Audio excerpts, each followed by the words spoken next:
Hello there, YouTube, and welcome to Monday the 10th of November. Look how it's like a delayed reaction to the fall colors showing up in the mountains out there. That's wild. I didn't think about that until I look out there this morning and go, wait a minute, those are usually there already. Must be a nice warm cozy spot over there or something. But anyway, I don't think it's supposed to rain. It says it's like a 35% chance of rain, but it looks like it's all at like 5 p.m. today. And Vancouver doesn't show any chance of rain, but it is supposed to be cloudy. It's made it up to 53. Did I say what it was? It was 43. I think I did. But it's made it up to 53. The trees are all looking barren. The daily report of how the leaves are leaving out of the trees and landing on the ground. But anyway, Monday workday. Let's head on to the Southland. Yo, come on along. 53 degrees, exactly the temperature we had at home. And the BRP signs or I think it's going to say Can-Am or something. I'm not sure what it's going to say. But the signs are going up. Very cool. That's going to look nice up there. Yeah. Especially at night when they're lit. That's going to really make it pop out. Pretty. The signs have been here for months. Mm-hmm. Remember, they were outside my door on a pallet there for a while. Yeah. Oh, what they did with them after then. But Mama? Yes, sir. Monday fun day. Let's get at it. Yep, go and get on it. No, Just have yourself a wonderful day, and I'll see you as the day goes on. All right, All right, love you. See you. Bye. I love you. All right, bye now. So it's 4 p.m. here in Vancouver at the moment, and this is what it's looked like down here today. Wow. Somebody turned the faucet off. I did get the fork seals ordered for the XR. Very reasonable. I forgot Honda sells the dust seal. It's a complete fork kit. Nothing worse than when a manufacturer sells them in pieces, because parts people don't know any better unless you ask. You'll get a fork seal. You don't get the dust seal. You don't get the clip, the retaining clip. There's usually a washer that goes down first. So when you pound the thing out, the washer catches the top of one of the bushings inside the fork and pops the seal out. Boy, you can sure mess stuff up if you remember once because back in the mid 80s, fork seals on the V4s, especially the V4s were probably worse than the rest of them. I think the Shadows were that way too, but mostly the V4s for some reason, the 750 1100s, and then they became 700 and 1100s, and I don't remember the 500s, the little 500 Magna and Interceptor that they had. I don't remember them being so bad, but probably did a few on those. But anyway, I think it was the V65 Magna. You know how a washer, which is like the spacer or shim, so to speak, it's just a washer that goes down. Then you put the seal in, then you put the retaining clip, and you put the dust seal down.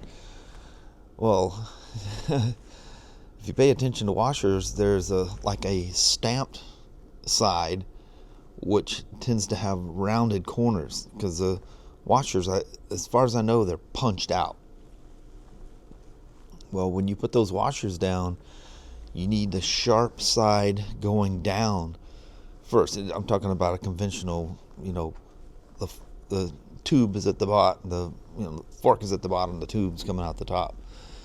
And you put that sharp side down, because if you ever have to do it again, that rounded side where that the washer's punched out, the bushing can come up. It can wedge it in there. Well, your slide hammer effect of knocking the seal out stops. Yeah, it gets really ugly.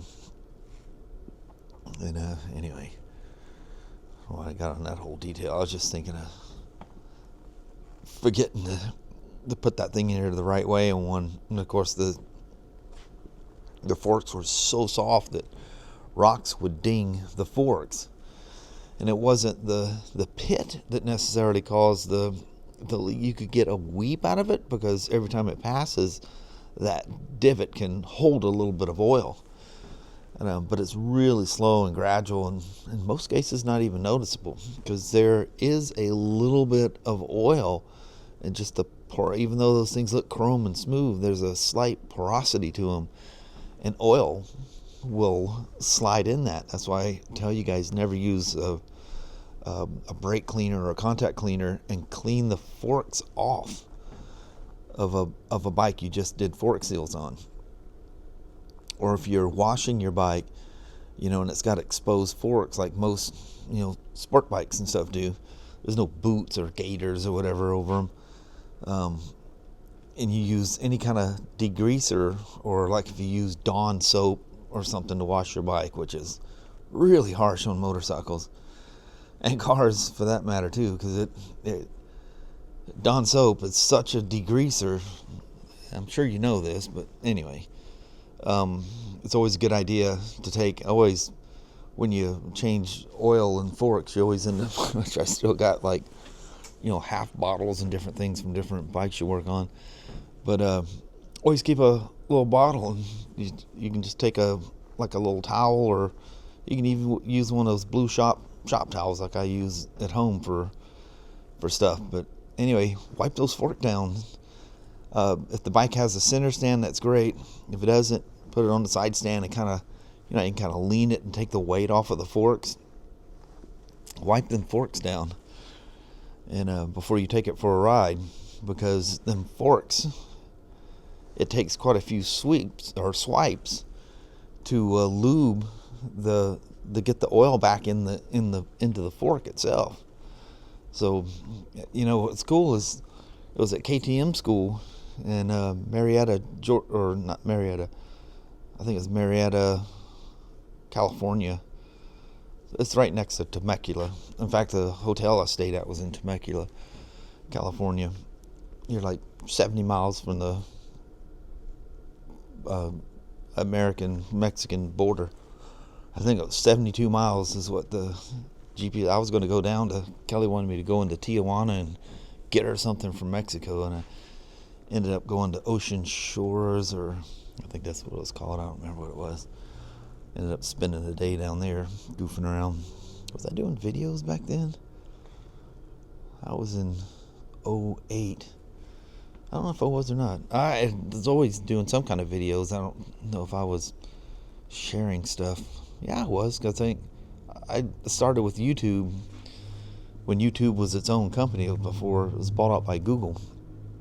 But anyway, it was at KTM school that told us, always lube them down with fork oil, and just use something. You don't want it dripping wet. Wet it initially and just wipe it off with something. Nowadays you got microfibers, and the microfibers work really good. But just, don't squeegee it out. Just wipe it off and take it for that first ride. After that wash, and you'll have little rings. You can tell where your fork's topped out. Just give it a light wipe to clean it up. You'll do it once and it never comes back again. But anyway, what you had to do, if you looked at it with a little jeweler's loupe, you could see where the rocks would hit the tube and it'd create a crater, just like, a meteor hitting the earth or the moon or whatever. It goes poof. It makes that edge of it. There's a bulge. And I still have that. Still have that same file. Look at that thing. It's been used so much. But it's a really fine file. You don't even feel it when you run your hands on it. But I would wet it down with like some honing oil or something, and I would find those little nicks and just slightly go over, and you feel the bump, and you just go over that little bump until the bump was not there anymore. And it'd have the divot, but the little crater that built around it is gone, and sometimes they'd never come back. But those forks, like the Magnas, were the worst, because you had 1.5 foot of fork. It's not that the forks traveled that much. they're just giving it that chopper cruiser look to it, you know. And the rocks would come up and ding those things. And there goes the fork seals again. They were super, super soft. In fact, they're so soft that crash repairs, you know, we had the little V blocks at the press, and you could straighten the forks out. And if it had any kind of divot in it, you couldn't do it. But if it was just a soft bend, no sharp turns, anything anywhere, you could straighten them out. They were soft. It's crazy how many forks I straightened. So one of the sales guys up there was going to come down here Friday, and we were going to ride these things up. They never made a spot for them. And then, so both of these are ready to go on display. And the road glide's been done, and the street glide is done except for the tires being put on. Even if I wanted to put the tires on, a previous guy here, they just need to get another one of these brackets. They're replaceable. It's bent so bad that it'll hit the rim. When you change, I can change tires, but I have to use that. You know how you have that first push down so that it falls into the release of the rim. I use that and I just hand tool them around. But those Harley tires are so hard. Adventure bikes are so hard. I can't do them by hand. Plus, inevitably, it takes my back out when I do tires. I was a tire changing maniac until late summer of '92. I was riding an old '72 CL350 that I got for $25. It had like 1,500 miles on it. And at the same time, I bought a 75 RD250 that had like, I think it had 275 miles on it, 278, somewhere around there. It was literally brand new. The guy rode it so little, and when he did ride it, he rode it really slow. The exhausts were completely full with oil. So the first time I hit 205 over there in Portland, I go bombing along, and there's a lot of traffic there, and I'm going along, and I'm like, where's all the traffic now? Just glancing at the mirrors, I see nothing behind me. I said, there's literally nobody behind me. And I look, and I'm going, wait a minute. That's not clear of cars. I'm seeing a smoke cloud behind me. So I turned back, and all 3 lanes of 205, I had covered in I had completely covered in smoke. Oh man, because it heat up those long exhaust mufflers on those things. It heat them up. Well, it was trying to clean itself out. So I had to take them out and do the old burn trick, burn all the crap out of it. And then of course you got the hollow pipes, and it took forever going through there cleaning the oil and stuff out.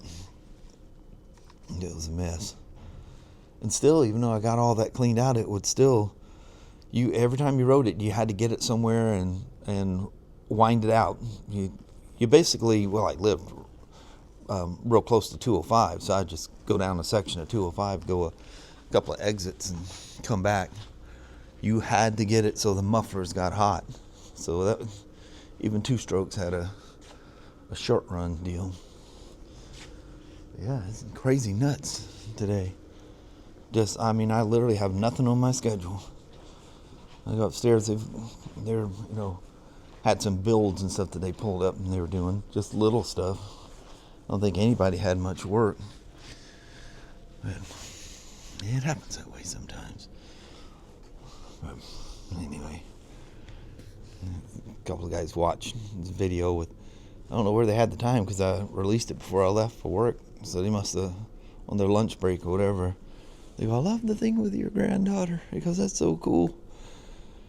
He goes, so what are you going to get her? I said, I don't know. I have to get something she can ride. And she wants me to go fast. Can you go faster? I go, yeah, it goes pretty well. I said, but we can't.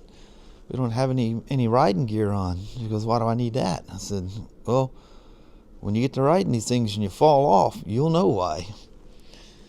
I just go, you can see, I don't have to have an odometer or something. You can see I'm putting along in first gear, just kind of loafing along. And oh, she loves it, absolutely loves it.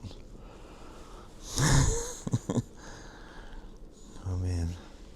So last week when it had all that rain, Sasha, there's cameras over there too. She sets that camera off nonstop. Actually, oddly enough, it's Annie running around more than Sasha that sets them off. But those last 2 days, it was, I think it was Wednesday and Thursday, because I think Friday was fairly nice. Sasha was back to trying to figure out how to get out. And then, she's like, there's a man door that goes from the back of the barn into that open barn. That's where the horses came in to feed, or, when it snowed or rained, they had a place to go. It's just open to them all the time. And there ain't nothing in there. Some old 4x4 wheels and tires that Ryan left on that side lot thing there where Christy's little shed's at. And when I cleaned that up, I didn't have a place to put them, so I just rolled them back there. Anyway, that man door is only, about, 4 feet tall. And Sasha, if she's not good at jumping, but if she ever figures that out, she'd go right over. Because she was jumping up and getting her chest. She could easily go over. She's trying to get out that thing. And then I forgot I took some hog wire. There's openings where you fed the horses. There's it's on the other side of the wall, but it was an opening. It's almost like a big window. And you could, pour the horse food in there. You didn't have to go into that part of the barn to feed the horses. So you had a couple of them. They're little kickers. So you had to be very careful and, get, a couple, 3 of them in there at once, especially feeding time. Yeah, they can get a little, spicy with each other, and you don't want to be standing between them horses. And you sure don't want to be kicked by them. But anyway, we know Sasha was jumping up on that old John Deere lawnmower that Ryan left over there, and she was trying to jump through there, but she didn't like looking down into that empty feeding trough. But I know she'd eventually figure it out. What worries me about Sasha, she kind of runs wild, and I'm afraid she'd head for that highway. And bless her heart, she's going to have to stay pinned up because I care too much about her to have anything happen to her. So we compensate with her not. She's got long leash. You can see how far she can run. Most dogs that are tied up don't have that kind of room to roam. Leo's got a great big area, and Annie has the whole other half of the yard over there. Annie, though, right away goes into her house. We know Sasha goes into the house because every time you hook her up out there, she goes, Foop! She jumps right into her house because I think the cats go in there. And although it doesn't look like anything's sleeping in there or nothing, I don't know if they just go in there and hang out a little bit. I have no idea. I've never seen the cats go in or leave that little house that we bought for her. But she knows how to go in there. She has no problem going in there. But she's not smart enough to get out of the rain. I think somehow or another that thing feels too confining to her. And they've got that little, Milo, who was their granddad. It was a Shepherd Husky mix. He would go in there all the time, and how it ended up with that hole in there because he ended up getting cancer in his hips and he couldn't jump. It was some motorcycle, I think an engine crate or something that came here, and he got old enough he couldn't get in there because he liked it because he could jump in, and he was sneaky. I told you about when we lived at Silver Lake where there's this little path we'd go up the street to grab the kids, and there wasn't a street light over there, but there was the previous owner had made this kind of like a garden thing, and these steps was all made out of railroad ties. That son of a gun, I'd never seen a dog that played hide and go seek, but where you stepped off of that and went into the main yard was probably 3 or 4 feet And then there was an opening that dropped down that made a staircase with the railroad ties. And he'd hide around a corner or a bush in there and leap out and scare the holy crap out of you. Oh man, it's so funny to hear Kelly and the kids screaming. When one of us would go up the street by ourselves to go grab the kids from their friend's house, we'd have to put Milo inside because he'd sneak attack you all the time. And then he'd do it to kids walking up and down the street because he could get up right up to the street, but he couldn't get in the road. He had enough room. He'd hide in those bushes and hear, whoa! He wouldn't bark. He'd just do this growly thing that he would do. And I swear, if a dog could laugh, that dog laughed. He got the greatest pleasure out of scaring people. I've never had a dog prior or since that literally likes to play hide and go seek. He got the greatest pleasure out of that crazy dog. But we lost him in 2011. And he was 11 and a half years old, I think it was. He was a good dog, really, really good dog, but an absolute runner. When we got to, when we bought the house there in Toledo, he got off his run. Actually, it was so open and there's no cars around other than the highway. He tended not to go that way. He'd go down the road where, Raylan and I and Sasha go walking. He'd go down through there, and we'd find him days later, face full of porcupine quills. He would, every time he got free, he'd find a porcupine. Goofy mutt. One time scared us good. You ever see where, I don't know if people do this anymore, you do a little printout, and at the bottom you cut the little slits, and you have your name and your phone number, or somebody, sees the picture, and they think they might have the dog, they'll pull the little thing. It's like a little phone number tab. And somebody called us, and that trail that the back roads always take the DR, and I think that taking the Himalayan up there, it goes winding up into the woods and ends up this big turnaround. He ended up in a house way out that way. He made it through them woods. And somebody called and asked, and for some reason too, whenever he'd get loose, he'd somehow or other either lose it or he'd break his chain or collar or whatever. He'd always not have a collar, or his little tag would be missing. We didn't have the official vet thing. Kelly's got it. I don't know if she even has it anymore. You could stamp out their name on the dog tag and a phone number, but that'd always be gone. I think when we lived at Silver Lake, I think Pound got him once or twice. He was a master of getting out. I don't know how we always done it. A lot of times you just have his cable just sitting on the ground. Don't know how he got it undone, but he did. Anyway, how's that for just standing in the shop staring out in the no man's land? Yeah, been one of those days. I've gone up there, helped out with side-by-sides and electrical stuff on some Kawasaki, but it was all their job, not mine. It was stuff they already had, parts coming in, stuff like that. But for me, there's no BMWs.